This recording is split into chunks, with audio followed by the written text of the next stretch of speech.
All right, we are going to start reading Gladys Aylward, The Adventure of a Lifetime by Janet and Geoff Benge.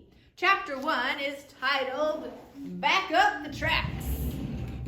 Gladys Aylward pulled herself up to her full 5-foot height as she peered over the edge of the wooden train platform. Eerie flashes of orange light lit up the sky and the forest to the east. Loud cracks of gunfire and the boom of cannons rolled through the darkness. Ahead lay the railroad tracks.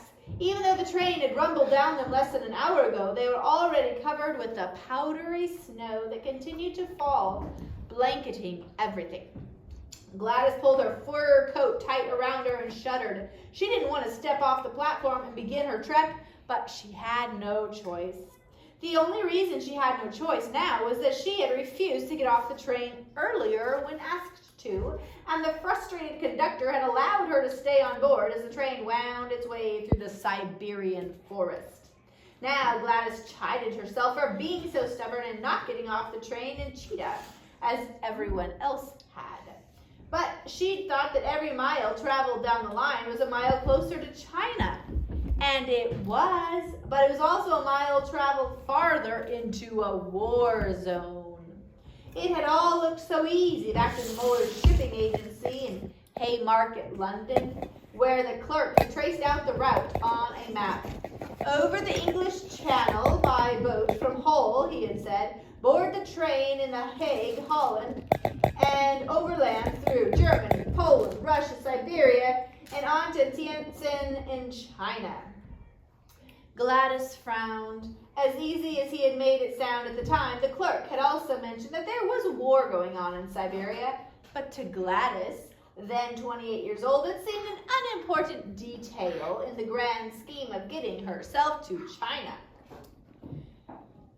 Now she found herself in the middle of that unimportant detail. The train she'd been riding was stopped at the front line of the little war going on between Russia and China. It had delivered fresh Russian soldiers and now waited to pick up the dead and wounded and carry them away from the front. But how long it would take to fill up the train with the dead and wounded was anyone's guess. Perhaps a week, perhaps a month, possibly not till the new year, 1931. No one seemed to know. Finally, the frustrated conductor had given Gladys a cup of strong black coffee and pointed back up the railroad tracks in the direction from which she had come. Although he spoke no English, his message was clear. Gladys was not welcome to stay and wait for the return train ride. She was going to have to walk back to Cheetah. With her bags in hand, Gladys finally stepped down onto the railroad tracks and began her trek. As she walked, she recalled the landscape. She hadn't seen a single person, not even the light from a house or a barn on the journey down. For 30 miles, there was nothing but thick, dark forest. An icy wind whipped at Gladys's exposed face. Gladys could feel its bitter cold seep through her woolen stockings and sweater. With each whip of the wind around her, she felt her strength being sapped. Soon she could no longer carry her bags, so she slid them along on the snow. Her smaller bag had a pot and a kettle tied to its outside that jangled loudly with each step.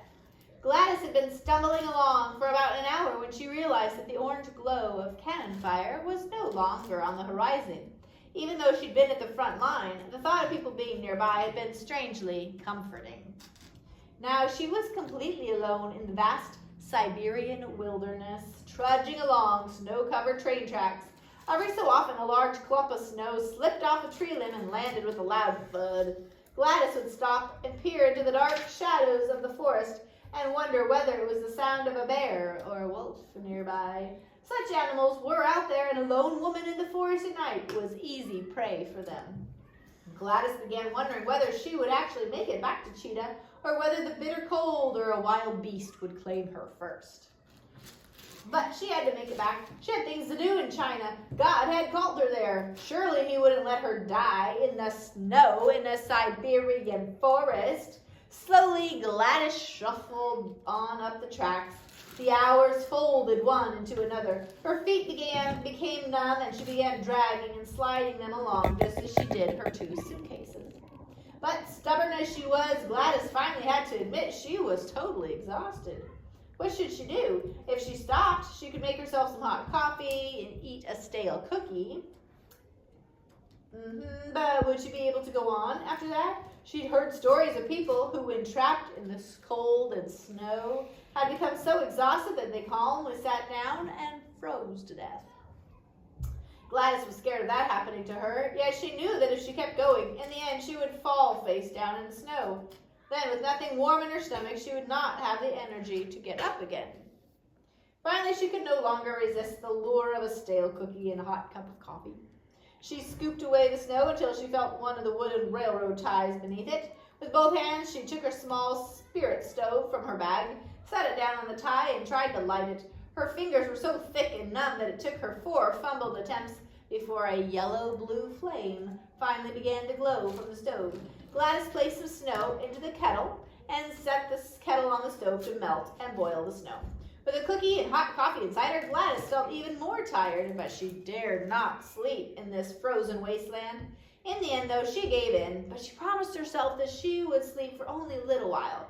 She arranged her suitcases around herself and pulled the top of her fur coat up over her head. Then she rolled up into a ball and fell asleep.